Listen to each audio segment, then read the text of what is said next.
Ladies and gentlemen, 1 minute left on the clock until we see the Fairfield Woods Wildcats' third home game of the 2024-25 season, where today they face off against the Madison Panthers.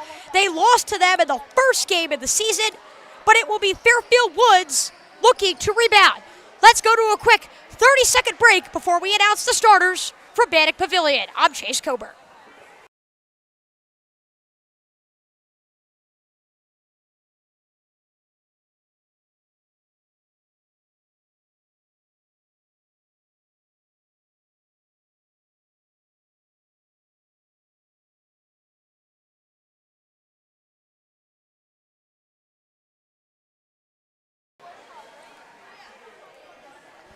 This will be an incredible game to watch here between the Panthers and the Wildcats. How about Fairfield Woods, though, right now, currently sitting at 2-3 in the league standings, and that's actually not horrible. Now, Madison, going into this game, that's a 2-0 basketball team. That's going to be a tough team to play. Coming up here are the starters for both squads. Woods, are we excited? Your starters for Madison: number 1, Lana Jones; number 11, Gabriella DeLuke; number 12, Leary Wiegand; number 20, Juliana DiMartino; and number 23, Madeline Diaz. Now let's give it up for your starters for your Fairfield Woods Wildcats. Speak lower. Speak lower. Sorry, everybody.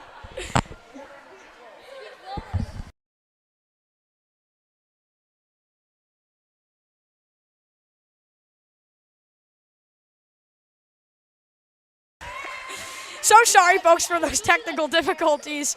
You just heard the starters. Actually, I just had to scream them out. It's Jossie Farrell, Megan Lundergan, Ray Baxter, Charlie Thompson, Lily McDonald, the same starting five that head coach Coach Atwood went with for their win over Flood. It was their most dominant game of the season by far. It's just really back and forth. They really showed how great of a team they were. They played consistent basketball. It was great to see back-to-back wins. They looked to make it into a third. We're going to look to get you guys an interview later on that we recorded pregame. We hope to show it to you guys at some point.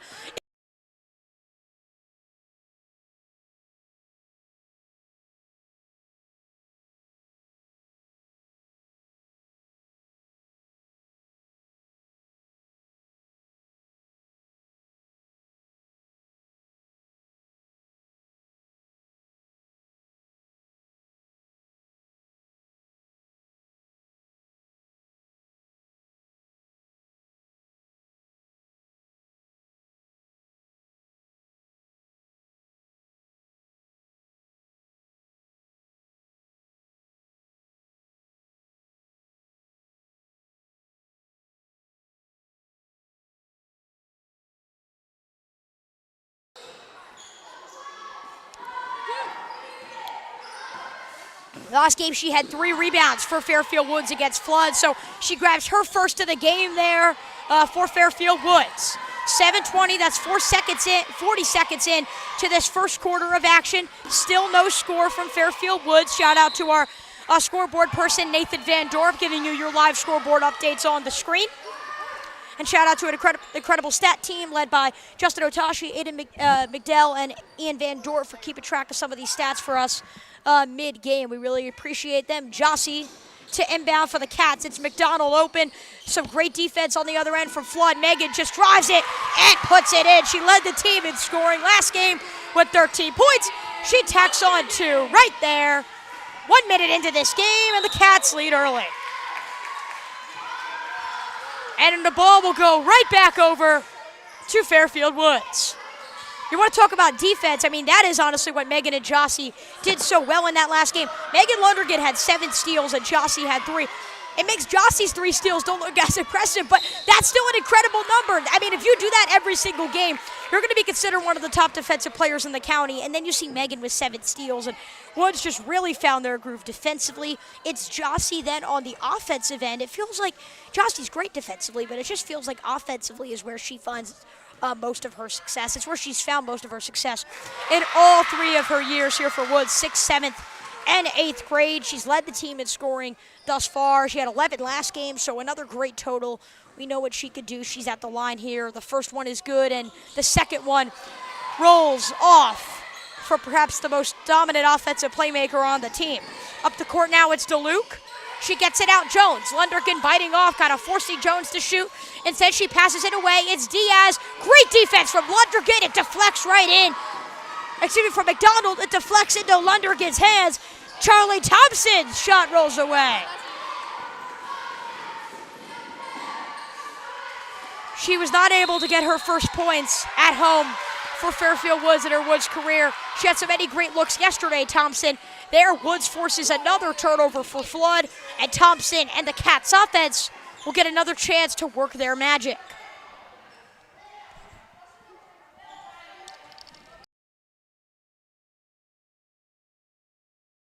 Peter here.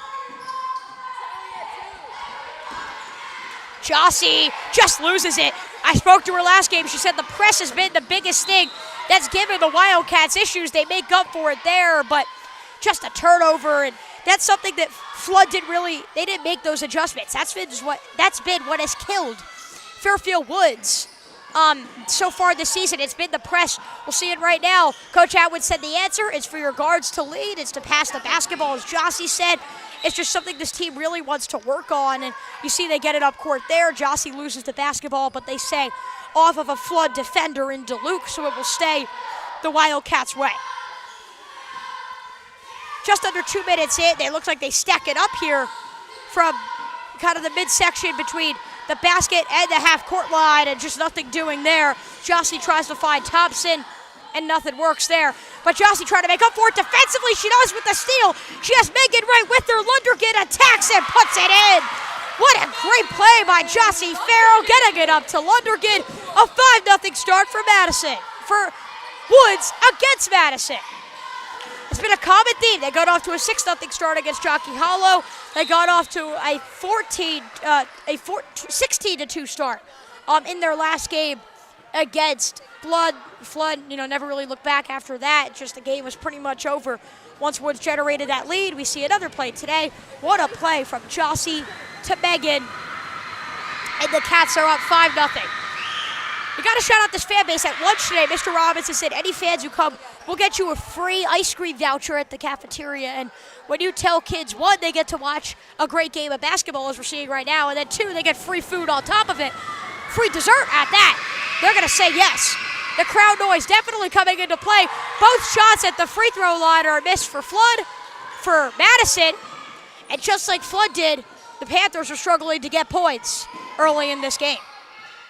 Again, looked like maybe a backcourt violation. She controls her footing. Now is able to push it. It's Jossie into Ray Baxter. Shot clangs off the rim.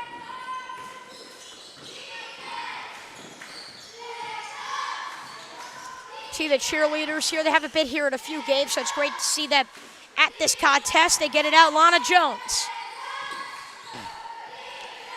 Gabriella DeLuke has grabbed the ball a lot in this game. Her shot rolls away. Lily McDonald tries to chase down the rebound. She cannot.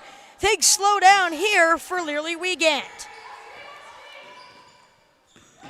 4:44 left to go in this first quarter. Still no points on the board for it out. It's a shot way too much for Wiegand, and now Lily McDonald is able to control that rebound.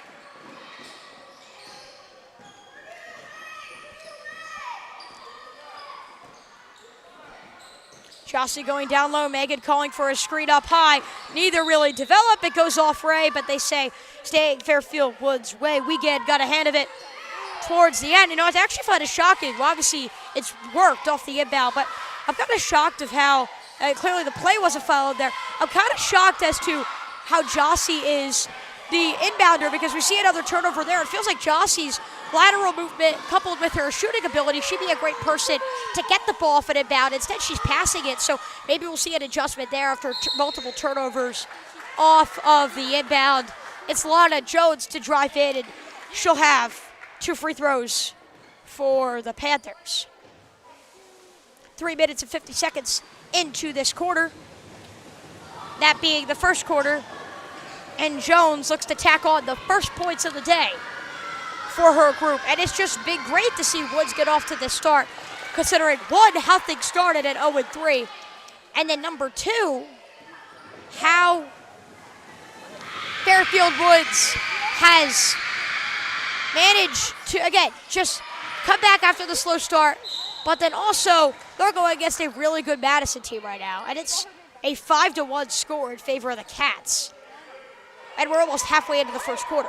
So much could change. Basketball's a game of runs. You see the Panthers get the ball back here, but just a great start already for the Wildcats. Wiegand's shot for the baseline, more on point than her last, but it still doesn't fall. It's the Luke, the drive.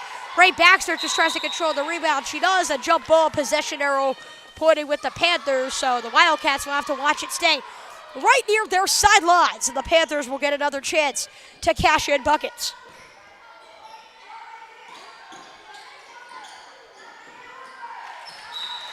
Ball goes out, staying Panthers' way. Some great deflections for Woods. They're avoiding shots, but the defense is so much more tiring than offense because you can't obviously dictate the moves and the decisions the other team will make. So you have to not only think about that, but then laterally have to stick up with them. And right now it feels like the Panthers, it feels like fatigue is somewhat hitting the Wildcats on that defensive stand. It will finally go back to them offensively. The Panthers had a few shots, but just nothing really went for them there. And then besides that one free throw from Lana Jones, no field goals thus far for the Panthers. So we got ourselves a 5-1 game with 3:41 left to go in the first quarter. McDonald, she's double teamed there. She may have had a shot if she went to it quick. Instead, she finds Jossie inside the paint. Great ball movement, great execution down low for Farrell. And it's a 7-1 start for Fairfield Woods. Lana Jones double teamed by Woods. Veteran guards, I guess you could say, and Jossie and Megan. It is Wiegand who continues to get shots from that area, but she's 0 for 3 from that spot. Jossie tries it, no. Charlie Thompson, how about no? Madeline Diaz gets a hand on it. Down low. A fake shot for Jones, but too many footsteps. They're going to call a travel there. 2:57, a substitution here. It's Kia Hagenow checking in for Madison, and it will be Leary Wiegand. I mentioned those shots from the sideline. She'll just have to regroup. She'll hopefully do better the next time for Madison. She'll step in for that. She'll step out, and it will be Hagenow to step in. Jossie just tries to control it. Coach Atwin wants to call a timeout. Just calm her team down. You see maybe they're fatigued, but another great start. Jossie Farrell, Megan Lundergan leading the way. The Cats lead 7-1 early from Fairfield Woods.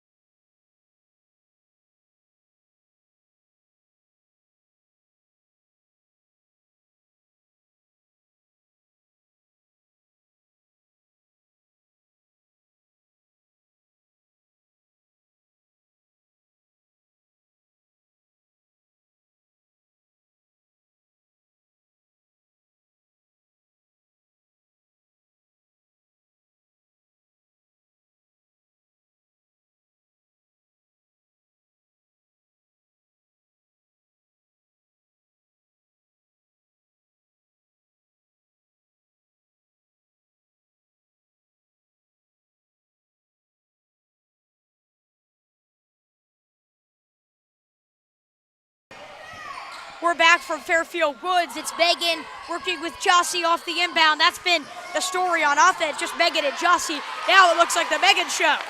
She has got 6. She led the team in scoring last game, and again, she's got 2/3 of their scoring at the moment. It's a 9-1 start. Folks, this isn't a fluke. The Wildcats are figuring things out. That shot hits the interior of the backboard from Juliana DiMartino. Farrell's got a look. Instead, she just decides to hold on to it, regroup offensively. It's Charlie Thompson and Lily McDonald at the wings with Ray Baxter. And they set another screen. Lundergan gets to attack the rim. Shot is short, so is Jossie's on the redirect. Up the court now, Sophia Salustri. Shot no good. Mid-ranger, Diaz. Nothing but net. The first field goal of the day for the Panthers. 1:46 left to go in this quarter. That being the first quarter. And it's a 9-3 start for Woods, but a great shot there from Diaz. It's Thompson. Baxter out, Farrell, then McDonald. The ball movement has been something that has really stood out to me. As I say that, there's a turnover because of a miscommunication when it comes to ball movement. But overall, it's been something that Fairfield Woods, I believe, has done such a good job at over this recent stretch. She missed a few shots in her first try, and Leary Wiegand is going to come back into the game, hoping head coach Jordan Nappy for Madison, hoping she'll make those shots in this game. This is a 2-0 team we're talking about in Madison. This is not a team that shies away in the big moment. This is a team that is notoriously one of the best in the game. But it's Jossie pickpocketing DeLuke. DeLuke gets back defensively. It will stay Woods' way, but that's another steal from Jossie Farrell.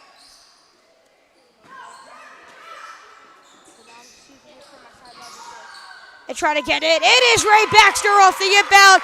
It's worked so well. I talked about it with her before the game. She's so good from point-blank range, and she does it again here.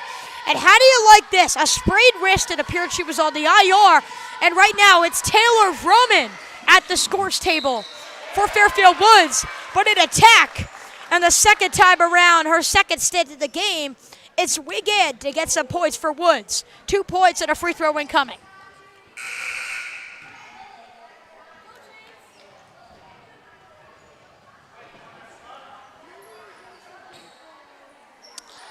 So it will be Taylor Vroman getting checked in for Lily McDonald. And I talked about how Vroman was dealing with that sprained wrist. And it's crazy that she's even playing right now. She's wearing a brace 2 days ago in math class. And 2 days later, she's on the court here hoping to give her team, hoping to make an impact on this game. Right there, it's a Megan Lundergan turnover. You don't see many of those. Well, Addison will try to take advantage. It's Diaz. And don't ever count the Panthers out. It's a 4-point game.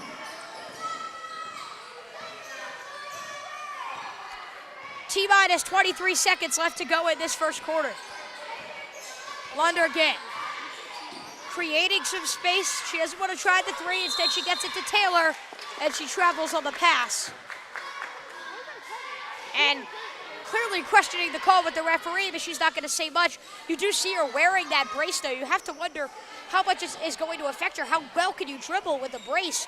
And that's her left hand. So if you're only given one hand to dribble, we'll see how much of an impact she can make, obviously, with her limitations due to injury. And DeLuke drives, shot rolls away. That will do it for the first quarter of action. Another first quarter for Fairfield Woods. Another dominant one for them at home. The Cats lead 11-7, thanks to Jossie and Megan early from Bannock Pavilion.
We're back here from Fairfield Woods Middle School, set for the second quarter of action. Thus far, I keep mentioning it, but the story is Megan and Jossie. They got 9 of the 11 points today for Fairfield Woods. Coach Atwood, guards got to lead. Guards are going to lead. We're set for the second quarter. Taylor Vroman checked out. Lily McDonald checked back in. The only difference, maybe Coach Atwood thinking the limitations that are set currently because of Vroman's injury. Maybe Lily's just a better player to put in at the moment. Both are in my math class. Both were talking to me yesterday while we were finishing page 28 and 29 of math. And so we go from the basketball court, we go from the math class to the basketball court. And so far, the math game is favoring Fairfield Woods in 11-7 start in favor of the Cats. Jossie travels. Worcester can't convert on the other end, and Woods gets it back. 7:15 left to go in this second quarter. It is Farrell out McDonald. And it's a turnover. Madison's defense significantly improved since the 7-1 start, but their offense still seems to have its issues. Sophia Solustri has it out of bounds, and the Cats will get it back. And it's a punch out. Looked like boxing there. It's Kia Hag now to just get her hand in there and punch it out of bounds. And you can tell the pressure that Madison's putting on Woods has affected them. The press has been the biggest thing that has affected Woods. It was essentially one thing. I asked Jossie, what's one improvement this team has to make? We got to play the press. And like she said, it was so quick. It's like she knew I was going to ask it. Even when she did it, it's just such an obvious thing for Woods. It's been their main struggle. If they can work through it, though, like they just did there, an old saying a wise man once said to me, pass beats the press. If they could do it like they just did there, more offensive success can be found. Megan picked up her dribble early. She's calling for teammates. Lily's there just to get the pass, but Diaz is there to get the turnover. Hit off the knee of Diaz, though, as she tried to go down the court. So Woods will keep it. McDonald frustrated with the offensive turnover, but she's able to help force the takeaway, if you will. Jossie right near us here on the sidelines, breaking it here. It's very interesting. Sometimes you don't see inbound plays from that range, but they do. Megan tries to control it, and just a miscommunication. Sees DeLuke pickpocketing, and then Megan Lundergan making up for it with a steal. And there's some contact. The first foul in the quarter goes to Madison. Megan Lundergan, it's felt like today for Fairfield Woods, they'll make mistakes. And then they're like, you know what, we're going to make up for it. We're going to make sure that mistake doesn't lead into anything, and that's why several turnovers today, several offensive miscommunications, but you see a 11-7 start for Fairfield Woods. Ray, I think, had the shot. She tried to force it to Charlie, but it doesn't go. And Madison will continue to regain possession. Look, it's kind of just a small thing to pay attention to, but a 6-4 run at the 6-4 run at the moment for Fairfield, for Madison in favor of Madison against Fairfield Woods. And just something to pay attention to throughout this game. If, just like we saw at Jockey Hollow, if Woods gets off to a hot start, but the adjustments and implementing the press would be the story that finds Woods falling short. Farrell, a pump fake to McDonald.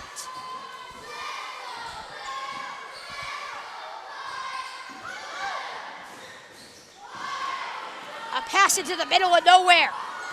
Green grass ahead for Jones. A Euro step that's simply rejected. Ray and Jossie both getting a hand on it. Staying Woods' way. DeLuke been guarding Lundergan this entire game. Lundergan obviously had the hot start with 6 points, but so far, folks, there's been no scoring with 5:29 here left to go. So we're almost 3 minutes into this second quarter, and there's been no scoring. Some great defensive adjustments on both sides. Woods had found their groove early in the first quarter. Madison found it late in the first quarter. Both teams have made the defensive adjustments to then limit them after those opposing offensive stretches. Jossie set a screen for Megan that she doesn't use. At the wings here, Jossie and Ray, they switch it now to Charlie and Lily. Lily just has to control it when she steps out as she keeps it in. Kind of a little laugh to herself. I don't think she likes the way she's currently playing at the moment. 5:02 left to go here in this second quarter. It's still the Wildcats with an advantage.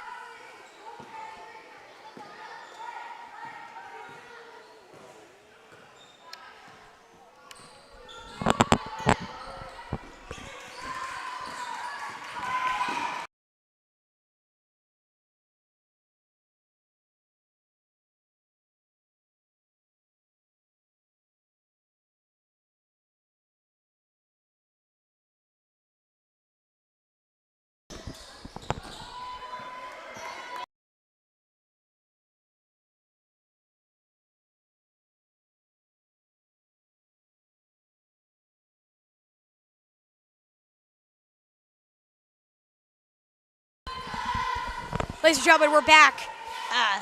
You see the multiple turnovers there, and it is the Panthers controlling a possession. A missed shot clangs off the rim. Jones just tries to control it. Taylor Vrooman checks back in. Megan Lundergan gets the steal. But then right there, you see a turnover and then a timeout going Madison's way. Feels like both teams are playing sloppy right now. A few turnovers. They both want to clean things up. It'll be Jordan Nappy, the head coach for Madison, to call a timeout. 4:16 left to go in the second quarter. A lower scoring second quarter, an 11-7 overall score in favor of the Wildcats. We'll be back.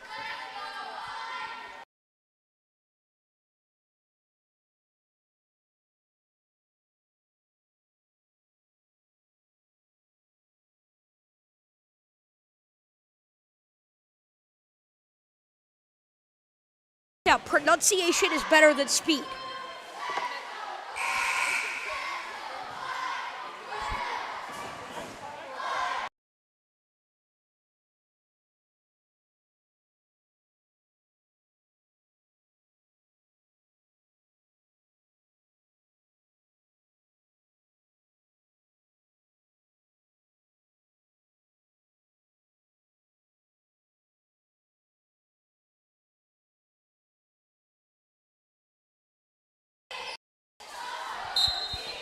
We're back for Fairfield Woods. The timeout called from Madison, and action back underway.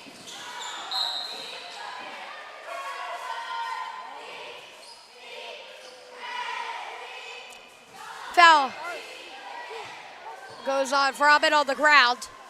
So it will be Leary Wiegand to inbound for the Panthers. Vrooman tries to pick up a steal. 3 Panthers are there, though, to help pick it up. DiMartino, this offense just seems to be very slow moving. Not a lot of action. They kind of look for that perfect shot. They've gotten a few today. The key difference, they made them in the kind of last 4 minutes of the first quarter, in the first 4 minutes of the first quarter, and the first 4 minutes of this quarter. Now with 3:45 left to go in the second, those shots simply haven't fallen. So no points off the timeout for Madison. No points in the quarter for either team. Woods hopes to end that streak. Jossie's open from 3. Will she try it? It's a pump fake. Now she'll try it off the step back. It rolls away. Shirley Thompson's got the rebound. A great box out. Megan's got to work with 2 defenders. Taylor is open. The shot just doesn't go. Ball's on the ground. Barrel's got to work for it, and they say it will stay Woods' way.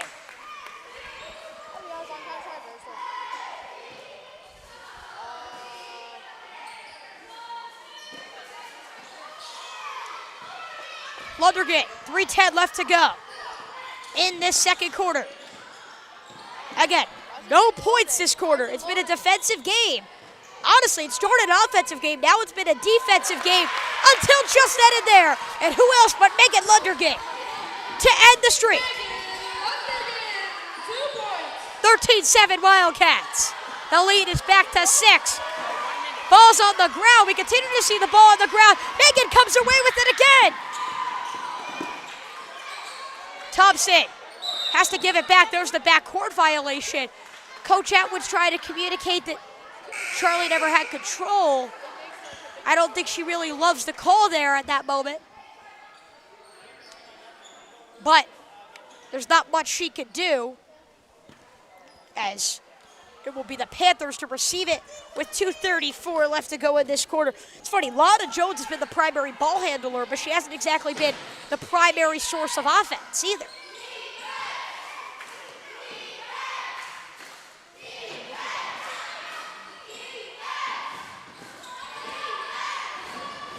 Floater rolls away for Wiegand. The ball goes back to Madison, then goes out of bounds. 2:11 left to go in the second quarter. Woods has another opportunity to extend what is now a 6-point lead.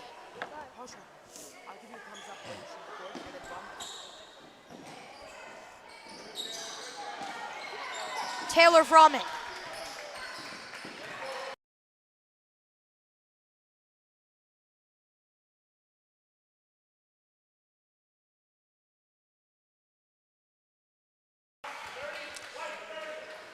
30-second timeout here. We'll be back in just half a minute, literally, from Fairfield Woods, 13-7 Cats.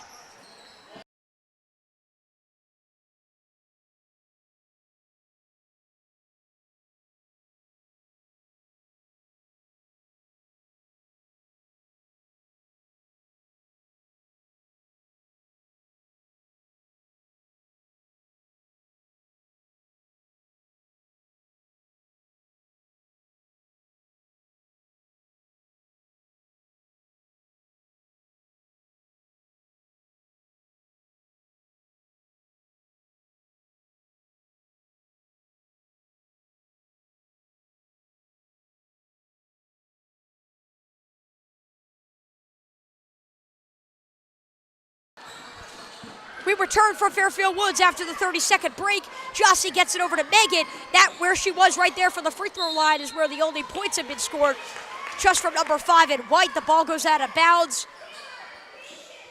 Instead of Jossie, I mentioned maybe you make a switch. It's Taylor Vrooman, the one who will take the inbound. You see kind of a boxing setup here, a boxed setup for Fairfield Woods on the inbound, and that's just been the struggle today. They can't generate looks off the inbound, and Madison's taking advantage of it. It's DeLuke to drive in, and Ray Baxter cleans it off the glass after their misses. Honestly, Woods' defense has been great, but it's honestly been Madison's offensive miscues or just, frankly, just misses that have held them back from having this game tied or even having them lead. I mean, that's the opportunities they're getting. You know, if you're just Coach Jordan Nappy here for Madison, you just got to hope those shots fall. Megan's chasing it down towards Mr. King, interim science teacher for Mr. Sorbello, currently with back surgery. We wish him the best of luck in the 7th grade. Megan's got a run down there. They get it to the ref on the opposite side, and Jossie will inbound on what is on a inbounding setup that is absolutely haunted Fairfield Woods thus far. Can you get that open look? No one's there again. Jossie just got to chuck it. Now Megan is open off that inbound. It's Jossie boxing out. She has the size, just can't put the right power on that look. Charlie Thompson's rejected. Madeline Diaz says no. And it sets up another inbound situation with the same setup, with essentially a player in each corner and 90-degree angles. It's been the same play, though, and I think Madison's getting used to it. They got to get it in. It's over the head of Charlie Thompson. Megan Lundergan gets it right near the half-court line with 1:11 left to go in the second quarter. Baxter's shot goes under the backboard. Up the court to Diaz, but again, it's just like the lack of control. That's a good opportunity. She just can't quite get her hands on it early enough and control it, and all of a sudden now you have a 5-on-5 game in the half court. Jones, what a crossover! It just leads, though, to a chucked up shot that rolls away, but stays with the Panthers.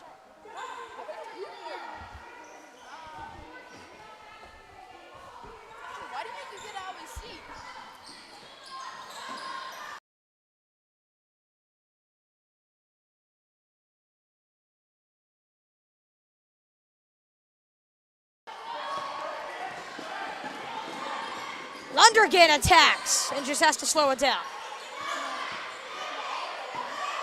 Now it's Vrooman, penetrates into the paint and just can't quite have it controlled to Baxter. Up the court now, it's DeLuke. Weekend and a little bit too many footsteps. As I say at the boys' games, you can't do that.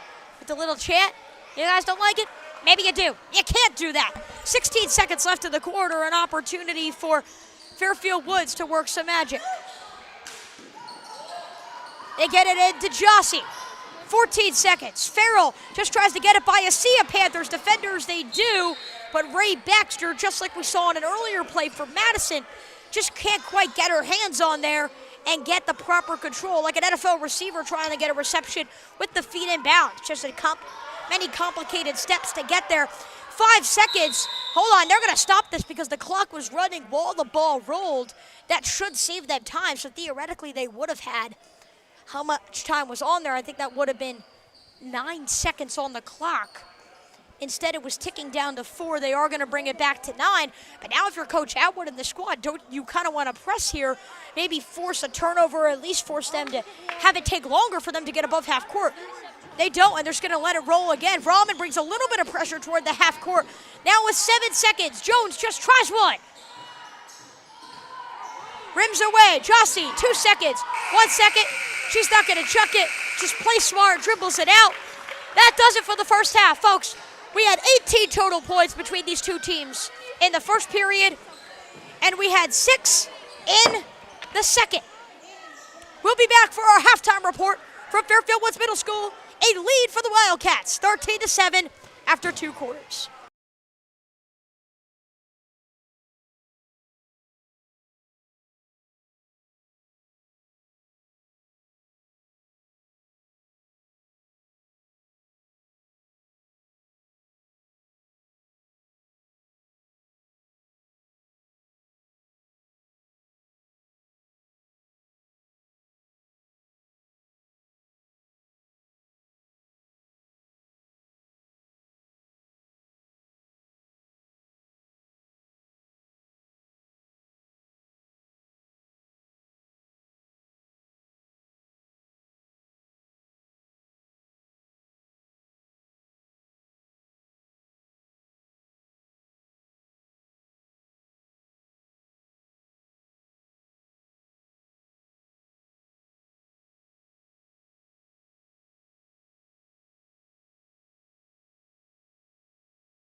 We're back from Fairfield Woods Middle School.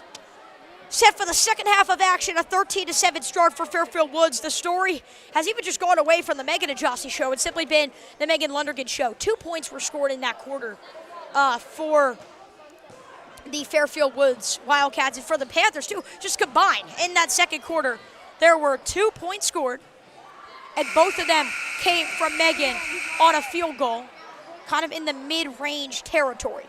That's what she does best. She's dominant. And you see her today. 3 steals, 3 blocks, 8 points on 4 of 5 shooting. It doesn't get much better than that. And what I find so great about Megan's play is she's taken what used to be simply a 3-point shooting game. What Megan was so good at, and you see Coach Atwin right now from afar speaking with her leaders. Right now, what you see done so well is Megan and Jossie working offensively, but what Megan's offensive identity used to be was simply one key fundamental: 3-point shooting. That's not the key anymore for her. It's not. And that's what I find so great about how Megan has improved this year. She's taken, again, a 3-point shooting game that she had, gone away from it, attacked the rim, become stronger, become just more overall dominant and versatile on the offensive side of the ball. And it's helped her and this team have so much success. The Wildcats look to get to 500 with a 3rd straight victory, and right now, the quest for that begins with the second half of action. We are underway, and it's Wiegand, the story of the first half. She got great looks, but just hasn't been able to knock down the shots.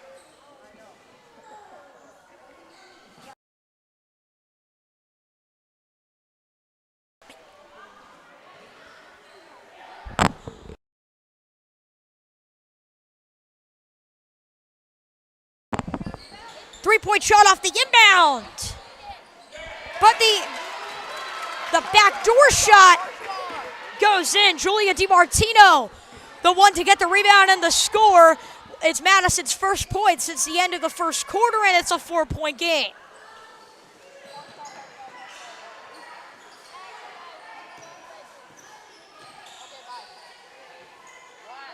Ray Baxter in the low post, Jossie Farrell at the wing. This team's offensive system is just so organized, and that's what Coach Atwood did so well with Mr. Mangieri. When, by the way, she coached Stephen Palini. Why does that name sound familiar? He just signed a $1 million contract last offseason with the Atlanta Braves. So she's worked with some really athletic players. She knows how to get the best out of athletes.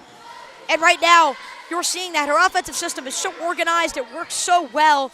And though you don't see points on that last possession, it's no shock why their offensive playmakers have had so much success. It's now the defense that seems to be needing some adjustments at the moment. There's Leary Wiegand again, stepping up for Madison and finally making those shots she wasn't knocking down in the first 16 minutes of this game. Now, not even 2 minutes in to this quarter, and the deficit's been cut by 4. But Ray Baxter tries it from the mid-range. I told you we're going to try to get you that interview with her that we had before the game at some point during this game, because she talked about so many great things about her game. Right there, she usually is a player who shoots from point-blank range. There, she just tries it from the free throw line and right near the wing. And in the blink of an eye, she has the second most points on this team at the moment. And it's paying off. Now, Ray Baxter didn't do much last season for Fairfield Woods. She wasn't really one of their key rotational players. She averaged just under 1 point per game in the games that we televised. She had 3 total rebounds for the season, missed both of her free throws, but that wasn't really the main story. The main story was, you know what she can bring to the table. She has the height and she has the defensive ability. She's now packaging that with offensive talent as well. You want to talk about defensive ability, though, Estelle Madera checking into the game for the first time today. That's what she does so well. Defensive ability and consistency and rebounding is what makes her such a great rotational player. There, it's offense. Lundergan, an incredible assist, and Estelle Madera, an incredible bucket.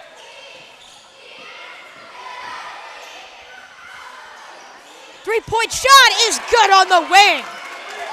So there was no offense in the second quarter. Now it seems like there's only offense. It's Scarlett McKinney with her first shot attempt and first make of the day. It's a 3-point game. And how do you like this? 4 points this quarter from Woods, 7 from Madison. We've had 11 points already in this quarter. We only had 2 last game. Charlie Thompson checks back in. Ray Baxter will take a seat. And honestly, it's a great move, I think, there by Coach Atwood, because Ray and Estelle play such similar styles. You're going to attack down low. You're not going to be the primary ball handler. You're not going to be the type of player who is going to chuck it up from 3-point range, maybe like a Jossie or a Lily or a Megan. But instead, you're just going to get the easy shots from point-blank range. You're going to do the little things. You're going to get those easy possessions. You're going to get those extra offensive rebounds. So you don't need both of them in. They're best friends in real life, so when you have both of them in, you really bring a defensive presence. But when you want offensive success, we've seen how this quarter has gone. Maybe defense is something you want. When defense isn't exactly the priority, you bring in Charlie, who's an offensive player. She gets great looks. It's just all about execution for her in her first season on the team. I think that's a great move from Coach Atwood. We'll see how it pays off. Estelle just adds so much value off the bench, and I think she's one of the more underrated players on this team. They try to get it down low to Charlie. The positioning seemed off, whether that was for Lily's pass or Charlie's try at a reception, if you will. And it's a turnover. It's Jones, Lana Jones, bringing it up for Madison. She'll get it back right here at the point. Then out Wiegand. Wiegand drives right through on Charlie Thompson. And the 7th graders having trouble maintaining 12 in gray. And right now, that's been a key reason for why this deficit has been cut to 1. It was as high as 6. Jossie tries a quick shot that rolls away. It will stay Woods' way. Great job there by Estelle Madera to try to box out. She essentially forces Wiegand to touch it. Taylor Vrobin checks in for her good friend from period 4 math with Mrs. Itoro, Lily McDonald. Off the inbound, Vrobin's got a shot, but she just sat there. I don't think she really knew what she wanted to do. Once she got the ball, she's open again from 3-point range. Megan just trying to be a little more patient. Jossie, then inside Charlie. Charlie could have used the backboard. Instead, she tries to go for it straight on. Doesn't float it. The technique seemed off, and it will lead to a Madison possession. Kia Hag now checks in for Madison. And yes, they only have 5 players on the court. Seemed to be, yes, there was a miscommunication. Now there is only 5 guys on there. Lana Jones checks out, the primary ball handler. It feels like Jones and Hag now kind of trading those positions here for Madison, and they're making a run at this game. The halftime adjustments clearly for Jordan Nappy have worked. And it's funny, it hasn't even been the press, which has been the biggest problem for Woods offensively. It's mainly just been overall the adjustments that they've made offensively. And I honestly don't know if it's been adjustments. The looks seem similar that they were getting in the first half. They just seem to be making more shots, and that's just something that time will just determine whether those shots are going in or not. Doesn't really seem to be a technique issue. Now all of a sudden they leave a wide open path to the paint. Madeline Diaz grabs it, and with under 3 minutes left to go in this third quarter, Madison has their first lead of the day. Jossie out. Megan wanted to try her first 3-point attempt of the day. She didn't try it. Lundergan tried to silence the crowd. It gets right back to Vrooman. Her shot rolls away, and it goes right over to Wiegand. DeLuke driving it on Jossie with contact. Are they going to say on the ground or to the free throw line? They call a foul on Thompson, not on Farrell, and they'll call for an inbound. A very similar play drawn up, it looks like, for Madison. A little different. They had the same setup kind of with the box off the inbound. That hasn't really been an issue for them. The shot is simply not enough air on it for Diaz. It's kicked out. Wiegand. Cash money. 3-point lead for Madison. If I were Coach Atwood here, I'd call a timeout. This was a lead that was up to 6 at halftime, and now it's up to 3 for Madison. That's a 9-point swing, and we're only not even at this point 75% of our way into this quarter. We now just reached that point. 2 minutes and ticking left in the third. Megan Lundergan tries it again. I mentioned her going away from the 3-point shooting this season. She tries to go back to it. It hasn't exactly paid off on those 2 looks. Both Ray Baxter and Lily McDonald try to switch things up. Estelle Madera and Charlie Thompson head back to the bench. No, yes, Little bit of a miscommunication. Madera is off. Coach Atwood trying to communicate with her as she headed toward the sideline. 1:55 left in the third. Jossie's just got to get it in. I think the inbound has been the new press, if you will. Just using it from a verbiage standpoint. It's been just a new thing that Woods offense has had to deal with. They've been working better with it as of late. The shots were there and on point. Madison didn't go for the ball, I think, thinking that they would have gotten it had it just gone out of bounds, but they were the last ones to touch it, so it will actually be Woods to get it. Lunder gets out deep. McDonald is wide open. Can she tie the game? She can't, but Taylor Froman, who was trying to at least cut into it, she tried a layup. She could not knock it down, but 2 free throws on the way for Taylor, who, again, dealing with a sprained wrist injury in this game, but still on the court down the stretch here in the final 10 minutes for Fairfield Woods.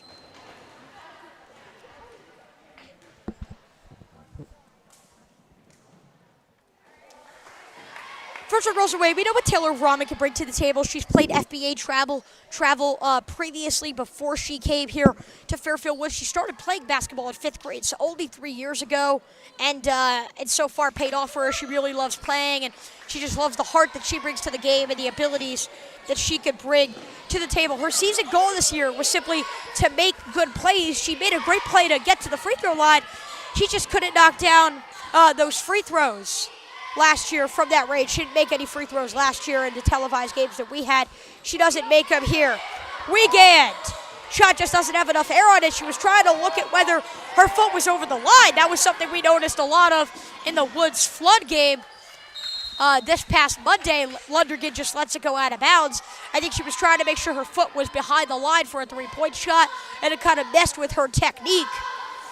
But again, I mean, Woods' offense, this has been the same problem. We didn't really talk about it because it felt like they had such a great offensive start.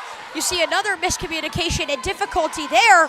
And with 1 minute left to go in this quarter, now there's only been 6 points in 2 quarters for Fairfield Woods. It's the same second quarter, third quarter problem that Coach Atwood and everyone on this team has addressed throughout. Megan said that essentially their first 2 losses to Worcester and surely enough Madison came because they couldn't generate momentum in the second and third quarters. They were fine in the first, they were fine in the fourth. They just couldn't generate it in the second and third. Jossie will hope to start to generate that success. That's her second steal of the day. And now she tries a three-pointer on the other end and ties the game.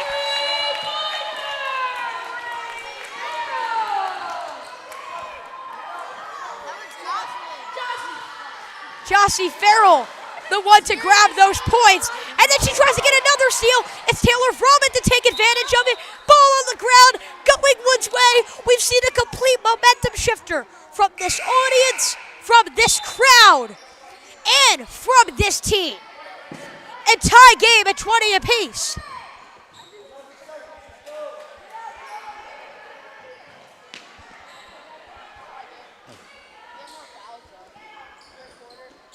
Jossie out to Megan on the inbound. There's the press again, the old haunted press.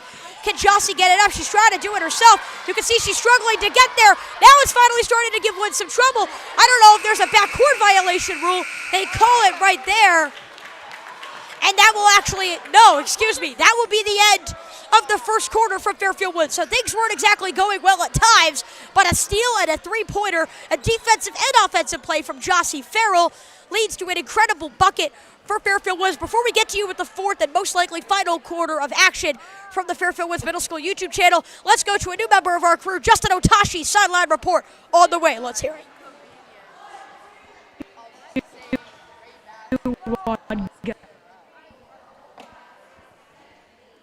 Unfortunately, we're going to have to cut that. We'll be back in 30 seconds for the fourth quarter of action.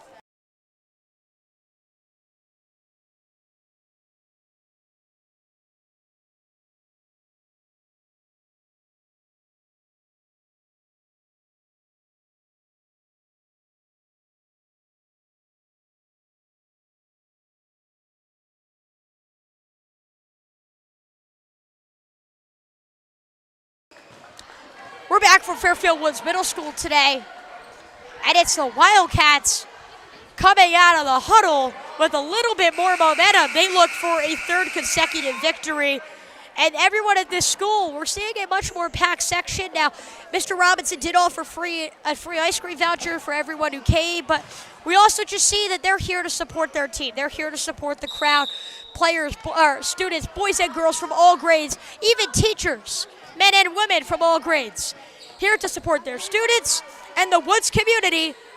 One more quarter for a third straight win for the Fairfield Woods Wildcats girls basketball team. It begins right here. Lana Jones kicks it out. Leary Wiegand tries it from three. Cleggs off the iron. Rebound, though, goes on the other side to Madeline Diaz. Oh, my goodness, what a spin move to Luke. Counted in the foul. Oh, my goodness, DeLuke. An unbelievable move on that play. Just 30 seconds into the quarter. And she'll get one more free throw to try to extend this lead to three. It's very rare you see a move like that in this league. A spin move with no travel, a made jumper, contact, and then a made free throw. DeLuke possibly making the highlight of the season we've seen here on the channel, both boys and girls games, at one of the most important times for her undefeated team looking to stay undefeated against a really hot Fairfield Woods Wildcat squad. Lana Jones pump fakes, she tries to replicate it. Not quite. The spin move has the ball going everywhere. It's DeLuke who gets it back and driving to a wide open Wiegand. Too much air on it. The staff people here for Woods shouting air ball. They're loving it. But Woods has got to get their own offensive momentum generated in this game. If you're Woods, though, you cannot force a three-point jumper because you're down three. Basketball's a game of runs. There's so much time left. Don't feel like you have to force shots from the perimeter. They don't feel that way. They go right down low and right there to the interior. And it's Ray Baxter. 2 free throws on the way with 6 minutes and 44 seconds left to go in this game at a Woods crowd where you could hear a pin drop. Ray Baxter's first free throw rolls in. I mentioned Ray and the impact she's made, multiple substitutions here for Worcester. That is actually something Woods has gone to a little bit more. You haven't played Lexi Ortiz yet, but Charlie Thompson has played. Taylor Vrooman has played. Players that weren't playing as much. Estelle Madera has played. Guys who usually like bench warmers or play at the end of the game, now getting crucial minutes. Ray Baxter knocks down both of her free throws. You very rarely see that in any middle school basketball league. It comes at a really important time. Trying to get a free throw here on the other side, or a three-pointer, excuse me. It rolls away.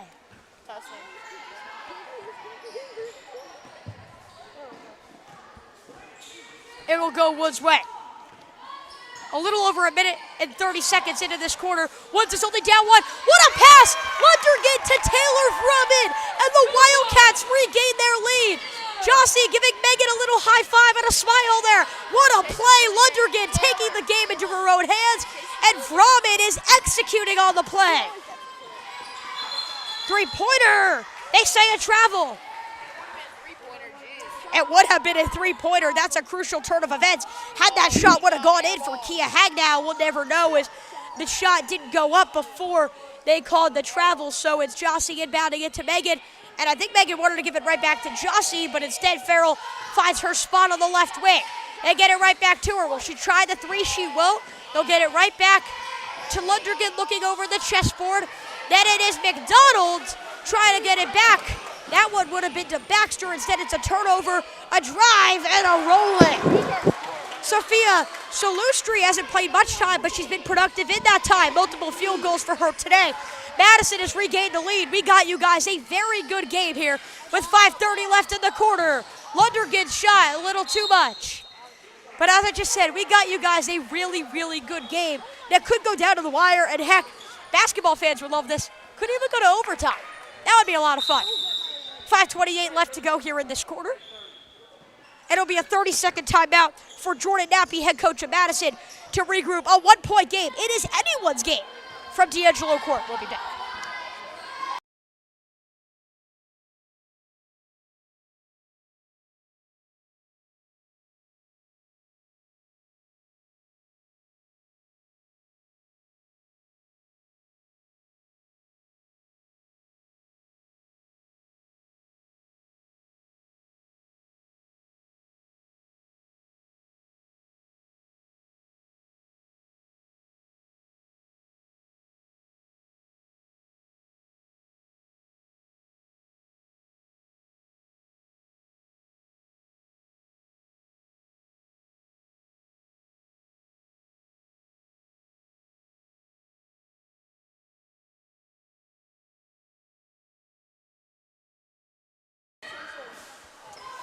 We're back from Fairfield Woods Middle School. 5 minutes and 28 seconds left to go here in this quarter. It will be Madison hoping to control and in happy spirits after the timeout. A drive in and a foul. Wiegand will go to the line for 2 shots. So as a basketball journalist as well, I do some coverage for the Fairfield Stags for my own personal newsletter. Guys, be sure to check that out, chasecoburn.substack.com. If you guys have X, I don't know which one of you have social media, @CoolSportsKid on X. I do some coverage for the Fairfield Stags, and the journalist in me always observes storylines. And the storyline I saw from those first few minutes was Leary Wiegand is getting open shots. Can she start to make them? And in the second half, she has done that. She's gotten to the line more. She's drawn more contact. She's just helped her team and been a more consistent offensive playmaker. Madison extends their lead to 3 after multiple free throws from Leary. Megan is open. Jossie and Megan continue to get open. Jossie tries it, but it's too much. Lily's got to get it out to Lundergan. At the helm. Guarded by DeLuke. And a foul that could hurt Madison down the line if Woods is pressing. So far, Farrell hasn't exactly had her most prolific offensive day of the season. She's 1 for 3 from three-point range, but just 2 of 8 from the field. But that's what happens. Sometimes the shots just aren't falling, but other guys have stepped up. Taylor Vromman, I think, has kind of been that key difference maker. You bring her in, and she has made a big difference for Fairfield Woods. I mentioned that layup. I mentioned just getting to the free throw line, making a consistent impact offensively, and she's frankly doing it with like a hand and a half right now with her limitations. So it's great to see her making an impact, but Woods gives it right back to Madison, and all of a sudden the Panthers a chance to extend this lead to 2 possessions, something they haven't done yet today. Vromman gets right on. It's a pump fake and a little shot for DeLuke. It goes right back in, and it kind of has to go under like a curving shot, a weird-looking slope as it got to the rim, and it will go Woods' way. It was Juliana DiMartino with the creative shot to try to get it up to the rim, and it wasn't able to fall. 4 minutes and 20 seconds left to go in this quarter. Just a little under the halfway point of the 4th quarter. Megan's open from 3. Will she try it? Kind of took her a little bit longer to control it, so she'll hesitate. Jossie goes to Megan, or to Lily, excuse me. Back to Farrell. She's tried 3 three-point attempts today. Lundergan will try her 3rd. It's been the same story kind of from that wing position where it's a little bit too much. I don't have the right power from there, maybe not the right technique. And they say a travel before the foul, before the shot attempt. But over there, it's been the same story kind of on that left wing, where it's been either Megan or Jossie shooting a 3-pointer. They kind of play a game of hot potato, whichever one's open. They finally try it. They substitute in like it's an NHL power play. And then when it's a little too much, like McDonald tries to control it, and often she can't, as it's essentially soaring out of bounds. So maybe Woods should attack the rim. You saw that play they had to Ray Baxter, where Baxter made 2 free throws.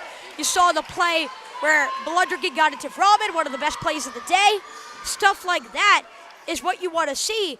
Woods' defense has gotten it together now. It's been a more offensive half for Madison, but they have gotten it together as of the past few minutes, forcing back-to-back travels. It's now just on their offense if they were going to want to win this game.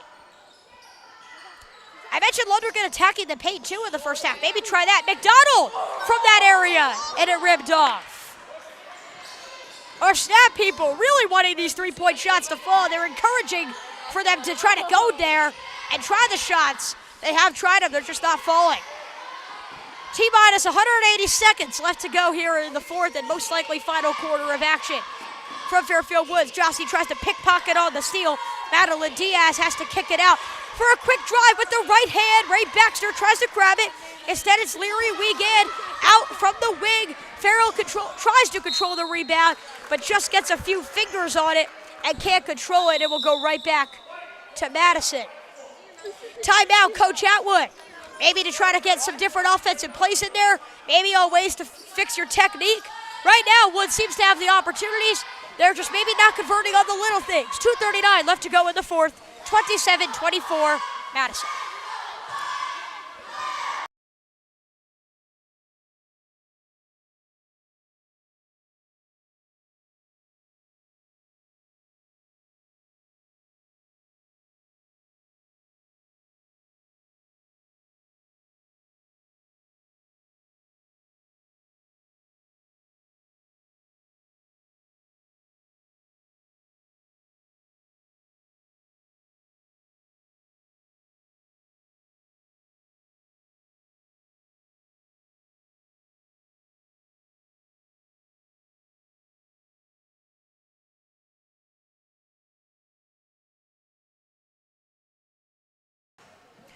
The witching hour of sports games is without doubt my favorite period of the game. Multiple rings. Woods has got to come out of the timeout. Madison just did. This is the time of game, as Scott Hansen liked to say, where losses become wins and wins become losses. Fairfield Woods had a really hot start to this game. Can they continue that? Can they go back to that, I should say? Those shots in the rim, maybe making those three-point looks from the wing. The next 2 minutes and 39 seconds will dictate whether the Wildcats are 500 or whether they are 2-4. We get on offense. Taylor Froman with the steal. A huge defensive effort for the 8th grader. And Lundergan slows it down with plenty of time. Jossie, oh, this would be big. This would be big! Jossie again, not even cracking a smile. She's locked in, tied at 27 with 2 minutes and 4 seconds left in the fourth. A drive in for Wiegand. Right off Farrell's knee, it went out of bounds. Jossie frustrated she wasn't able to save it in. But it's Farrell's jump shot that gets the Wildcats back in it.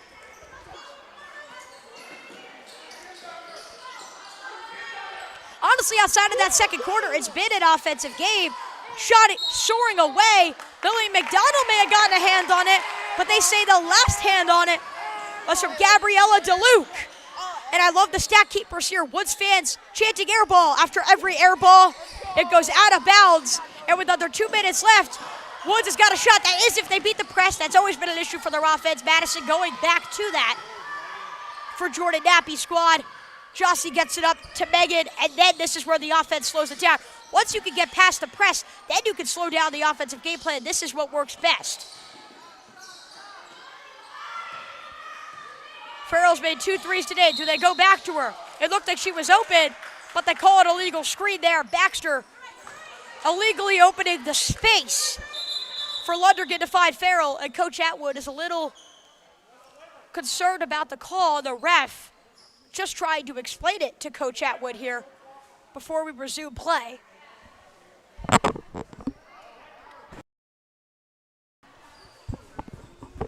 Coach Atwood a little bit confused in the Woods sideline, loving the back and forth between their head coach and their referee. 1:15 left to go. Can Coach Atwood's squad get it together? They have. It's a tie game right now. Can they keep it? Can they win this game? Lily McDonald comes up with a tip on a block, but it goes straight back to the Panthers. A drive to the rim. Shot flies away. McDonald tips it, trying to grab the basketball.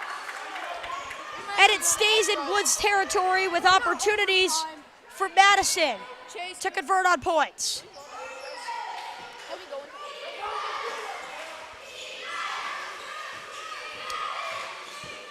Driving down the sideline off Ray Baxter's knee. The determining thing will be, did she one step out of bounds, or B, was she fouled beforehand? And it looks like she was fouled beforehand. The foul goes on Lily McDonald. That's the third for Fairfield Woods. Something to just monitor, though. 52 seconds left. Once you reach 5 fouls, you're in the bonus. That's an automatic 2 shots, no matter where the foul comes. So, and what position it's in. So that's a crucial thing to look out for. Off the inbound, a shot is missed, and McDonald makes up for it with the rebound. This crowd getting loud. Lundergan double teamed in the corner, the worst place to be. And there she is fouled. Now also 3 fouls on Madison. This foul goes on Larry Wiegand, using a little bit too much contact, trying to grab that ball from Lundergan.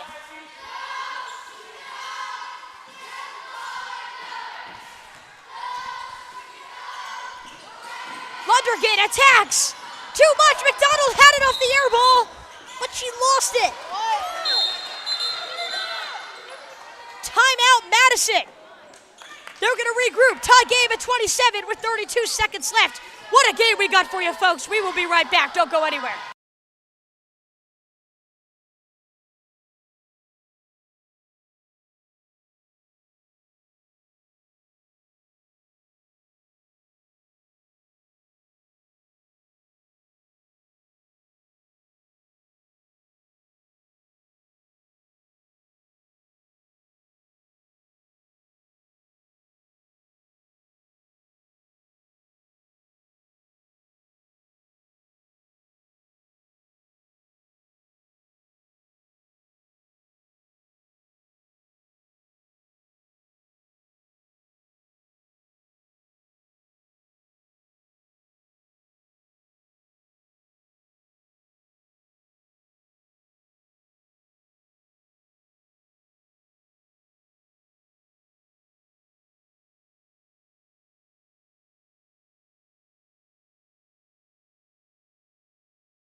We're back with 32 seconds and ticking from Fairfield Woods Middle School, and our audio levels here on the broadcast getting louder as this crowd's enthusiasm continues to be generated. 27 seconds, tied at 27.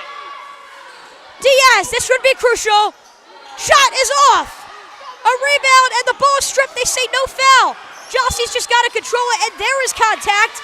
A second consecutive foul on Wiegand.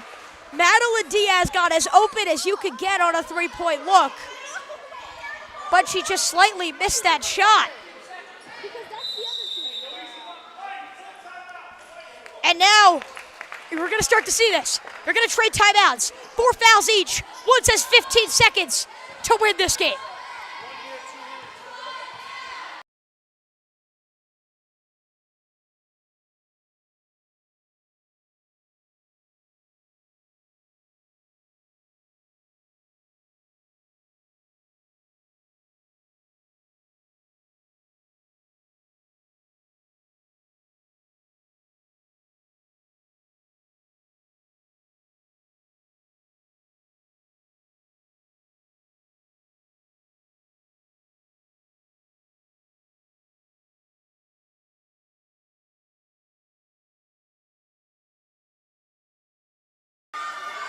"15 seconds, you have to think here. We'll try to get you our full main angle view just to make sure you guys can see all of the action that's going on here in these final 15 seconds.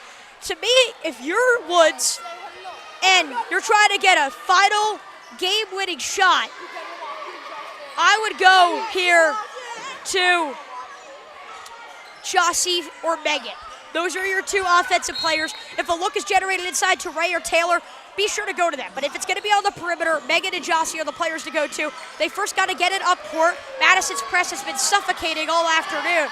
Megan Lundergan now is the one to drive. 7 seconds left and another timeout for Coach Atwood. So they get it above half court. They don't have to deal with the press. If you don't know, in middle school basketball, a timeout doesn't advance you above half court. They wanted to make sure it was advanced. Now they'll draw up the play with 7 seconds. And once again, we will return to you with crucial action here in the fourth quarter. 7 seconds remaining.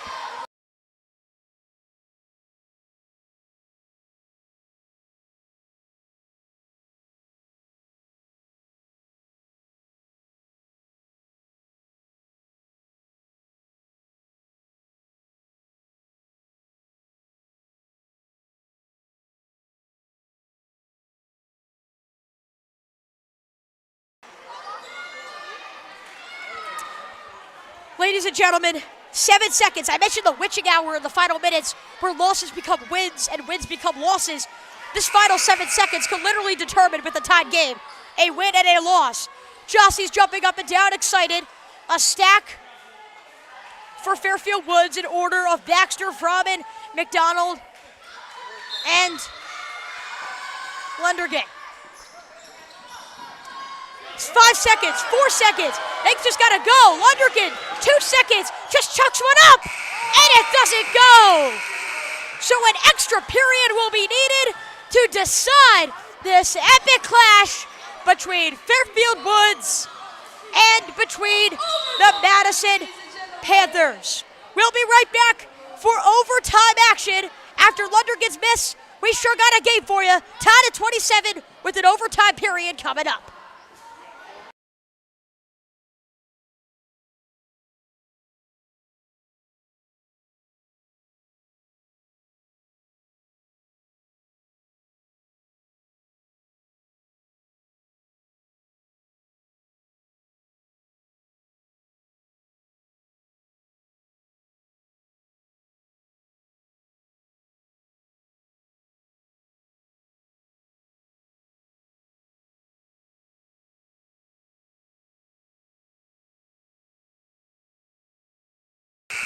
So we return to you for overtime action from Fairfield Woods Middle School. The first overtime game I have actually ever witnessed here at Fairfield Woods Middle School. I have personally, in all of my games announcing the Wildcats, both boys and girls basketball teams, have never seen an overtime period. And because of Jossie's Farrell's steal-edge shot in the early stage of the fourth quarter and then a huge shot to tie it at 27, the offensive letdowns toward the end didn't matter, as now we will head to overtime. The rules for you, as just informed to me from the scores people and from the referee, will have 4-minute periods. The fouls will carry over. So it'll be 4 fouls each. It will be a tip-off for Baxter, and then each team has an additional timeout. So Woods only has 1. They'll hope to use it wisely, and then Madison has 3. The tip going Robin's way, Woods still going the same way, for those of you who are curious. So half of what a regular quarter looks like in your first ever overtime game from the Fairfield Woods Middle School YouTube channel. It begins with Farrah. Every shot when you're in overtime is just a 4-minute period is so big, and Robin had the look, but the power just couldn't get there. We get a kick out, then Diaz. She missed a 3 down the stretch that would have given Madison the lead. Sophia Salustri, ball on the ground as she turns it over. Lundergan, it pops out. She's the only player with like 2 or 3 Panthers near there who was trying to strip it loose. The shots just barely missing for Leary Wiegand like we saw in the first quarter. And multiple offensive rebounds now find Juliana DiMartino at the free throw line for 2 shots, 45 seconds into this overtime period. So it's funny, Charlie Thompson played a really good portion of time to begin this game. That's when Woods was the most successful. That's when they really had their blowout win against Flood, where they won 37-22. But Thompson making a few mistakes. They bring in Taylor Robin despite the sprained wrist. And now it's all 8th graders. The only 2 8th graders sitting on the bench is Stel Madera and Lexi Ortiz. But it is an 8th grade lineup closing out this game for Fairfield Woods that we've essentially seen for the entirety of the second half. Since Thompson and Madera were checked out of the game. And I want to tell you guys, if I had to just remember correctly, the middle of the third quarter. Little over a minute into overtime, still no score. Megan turns it over, trying to get it to Lily, and McDonald comes up with one of the biggest steals of the day and one of the biggest buckets of the day! Woods takes the lead. They're gonna say timeout on the Madison sideline. They'll have 2 remaining. The entire game, it's been Megan, Jossie, Taylor, Ray. It's the other closing player, Lily McDonald, from defense to offense. The unlikeliest of heroes coming up with the unlikeliest of plays in the biggest moments. McDonald gives Woods the lead.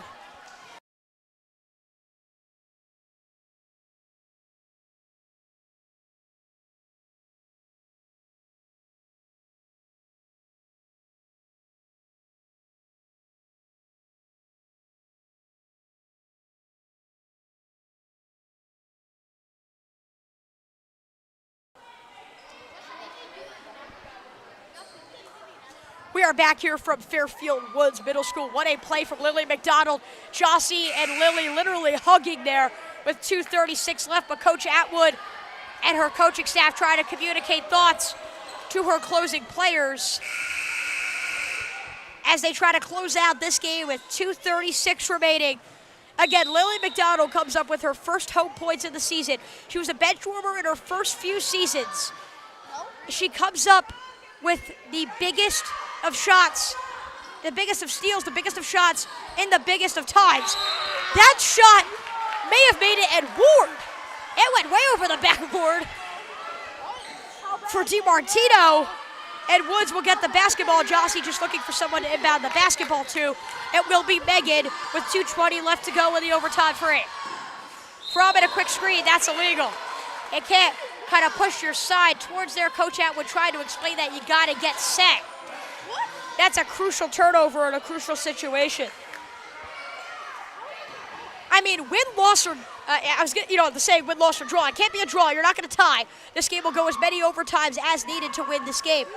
But I got to tell you guys, win or loss, that play by Lily will go down in the Woods history books. Just in the moment it came in, and in the way things were going, it was 27-all. Madison with the ball in overtime. For Lily to come up with that play was just crucial, and now you see a Jossie rebound. Both teams at 5 fouls, so any fouls that are now remaining will send the person who is fouled to the free throw line, and basically no better player to send to the line than Farrell. She's attempted 2 free throws today. She's made 1 of her 2. She shot 50% from the line last year, but she's just one of the more efficient and consistent free throw shooters on the team. She made 1 earlier, and she's a little frustrated with herself as she puts her hands on her head in frustration after that missed free throw. A substitution soon to come now at the next break. They're not able to do it here at the free throws. Jossie knocks it down to make it a 3-point game. Now they make the substitution. Sophia Solustri comes into the game here as Madison down 3, looking for a spark. And now with under 120 seconds left in the overtime period. Lana Jones. It's a quick make inside. What a move from Madeline Diaz. It's a 1-point game, folks. It's Madison's first points since they made it a 27-24 game. That crazy Duluth highlight with 7:25 left in the fourth quarter. So it's been over a quarter's length of action since Madison had scored points. And Madeline Diaz, who missed a 3-pointer that would have probably won Madison the game in regulation, comes up with a huge play there. But there's a foul on the other side for Fairfield Woods, and that means Lily McDonald, your overtime hero, with 2 more chances for heroics. McDonald's first is drained. Coach Atwood communicating with Farrell with 90 seconds left to go in the quarter. McDonald's got 1 more attempt. This would bring the lead back to 3 points. I mean, since it was 7-1 Woods and 13-7 at halftime, it hasn't been a 2-possession lead. This game has been so tight. That's what's made it so enjoyable. Every shot has felt so important at every single time. But that missed free throw leads to an incredible move by, speaking of which, just a few minutes ago, the aforementioned Gabriella DeLuke ties the game at 31. 1:10 left to go here in this overtime period. Megan out, Lily trying it. Looks like it was rejected, and it just soars out of bounds. It will stay with Fairfield Woods. Madeline Diaz was thinking about trying to save it, but she's like, you know what, maybe we can force a turnover off the inbound. We'll just give it right back to Woods anyway.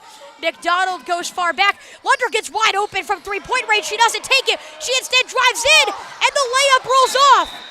Balls everywhere. It looks like they call it a kick ball, and it will go Madison's way. The look was there, hesitated on the 3-point shot was Lundergan. She penetrated to the rim, and the shot just rolling off with 56 seconds left. So it felt like maybe Woods had the momentum, but now it's a tie game again, and Madison has the ball. Gabriella DeLuke, one of their biggest stars today, out Madeline Diaz. A shot earlier in the overtime period. They didn't call a foul. Now they call a travel. Mr. Robinson is loving it on the sidelines. The Madison sideline is not so much loving the call. They wanted a foul. They thought there was some contact made.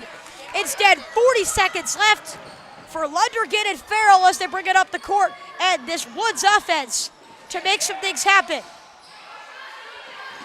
Lundergan looked like she may have traveled there. The Chris Webber near travel you saw during those Fab 5 days against North Carolina. That was not a travel, it's just a generic turnover as they get it inside. And they go a timeout Madison.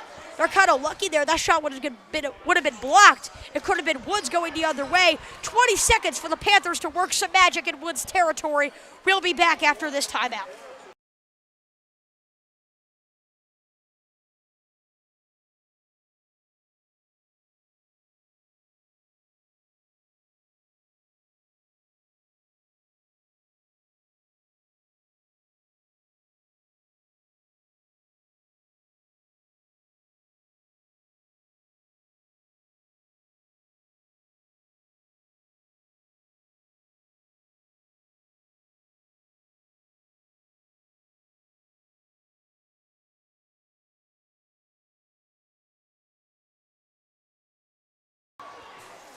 We're back from Fairfield Woods Middle School. We're going to try to get you the best camera coverage possible.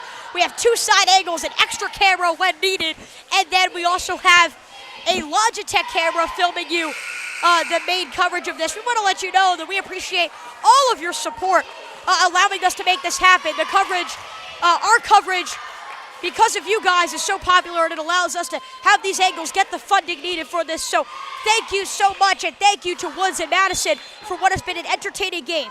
20 seconds, one timeout left each, all tied at 31 in overtime.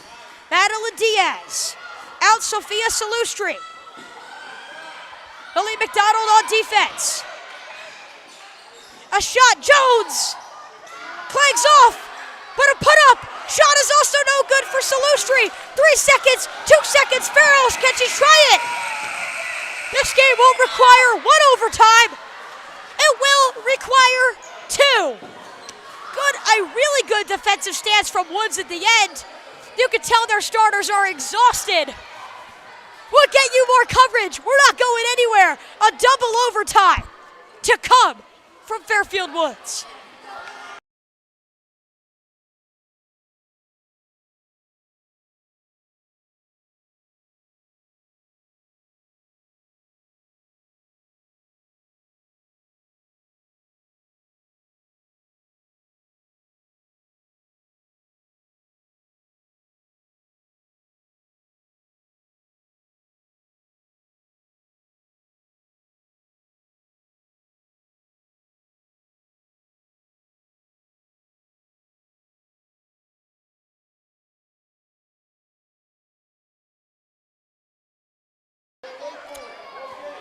We're back here for double overtime action for Fairfield Woods.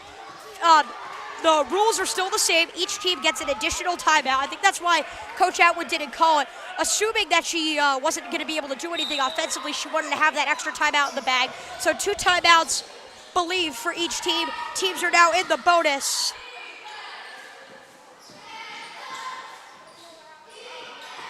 That's a 3-pointer from the sideline, and it's rolling away. It will stay Madison ball. That was a really, really good look for Wiegand from the baseline. That just wasn't able to fall.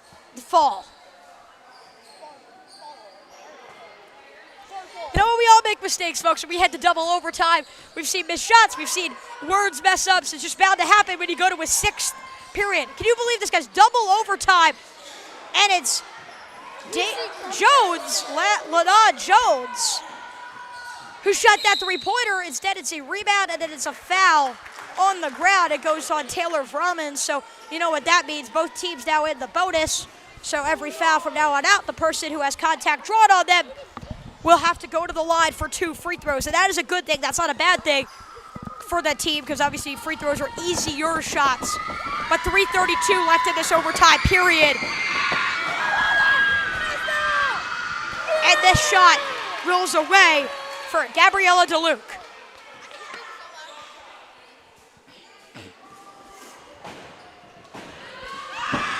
I mean, we have literally a basketball practice. They're all just waiting outside. Actually, 2 of the players there are the Texel Tiritis brothers on the guys' team. They're just waiting out there kind of in a cluster watching this game unfold. They're supposed to have basketball practice right now. Instead, Woods is kind of invading into that. And Madison in the best way possible, because we're seeing the best game that I have personally ever announced. They get it in Taylor Vrumman. That was a key shot down the stretch in the 4th quarter. They're not able to get anything there. McDonald! Can you talk about a bigger player in big-time situations? A minute into the overtime period, and just like last time, McDonald gives Woods a 2-point lead.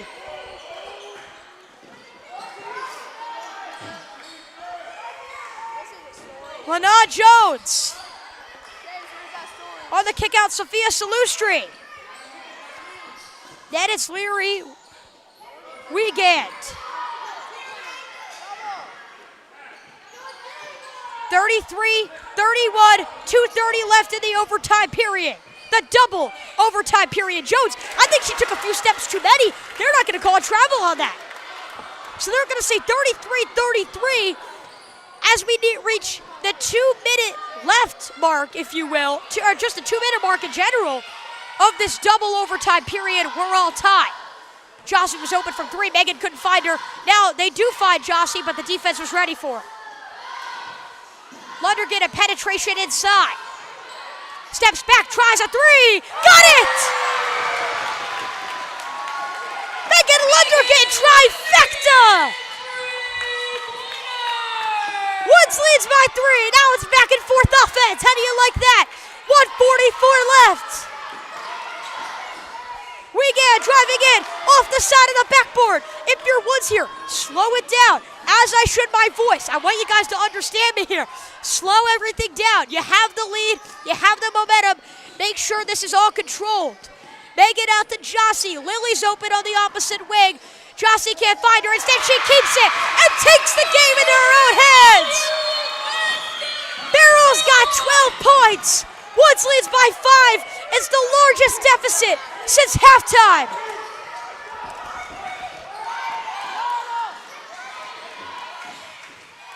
Wiegand and her group here at Madison have just under a minute to try to make something happen. Wiegand, the pump fake, that would be a 2 if it falls. It does it after multiple bounces off the rim. Diaz is the one to then try it. It rolls away and goes Woods' way. You know, we kind of went away from the star talk between Jossie and Megan, but after Lily's bucket, it's a tie game, and Jossie and Megan are the two ones to get it together. A hyped-up Woods crowd, a 5-point lead with 48 seconds left in this double overtime period. Can Woods close it out? Don't go anywhere. We'll be right back.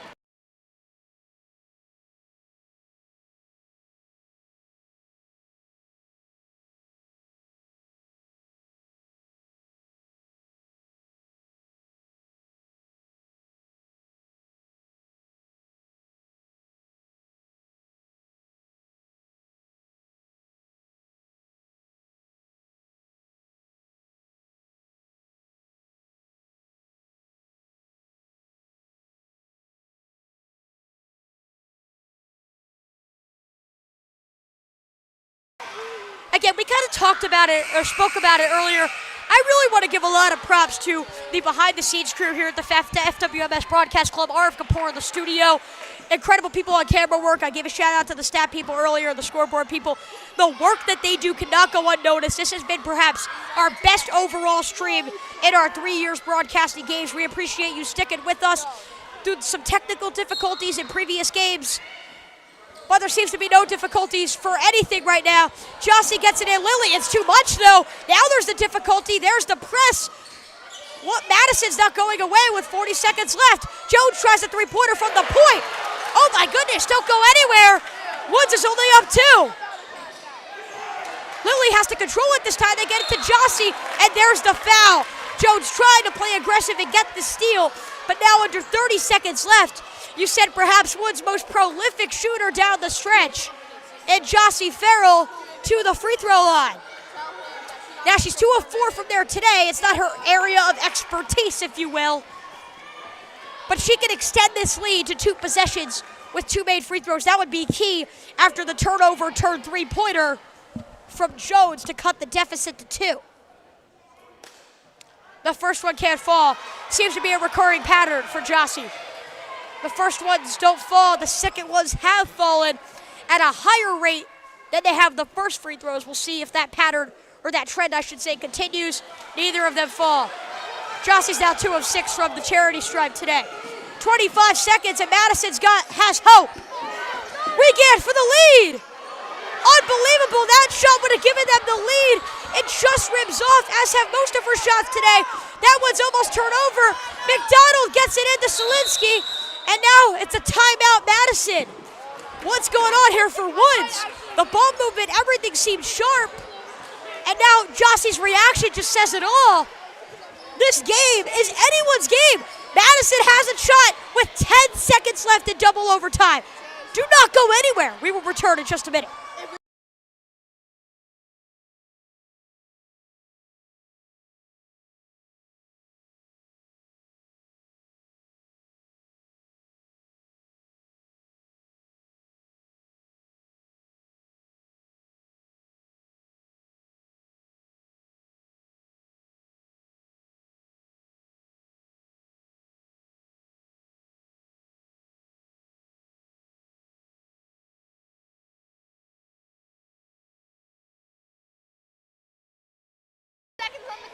Here we go. I mean, I'm speaking with everyone here on my broadcast club.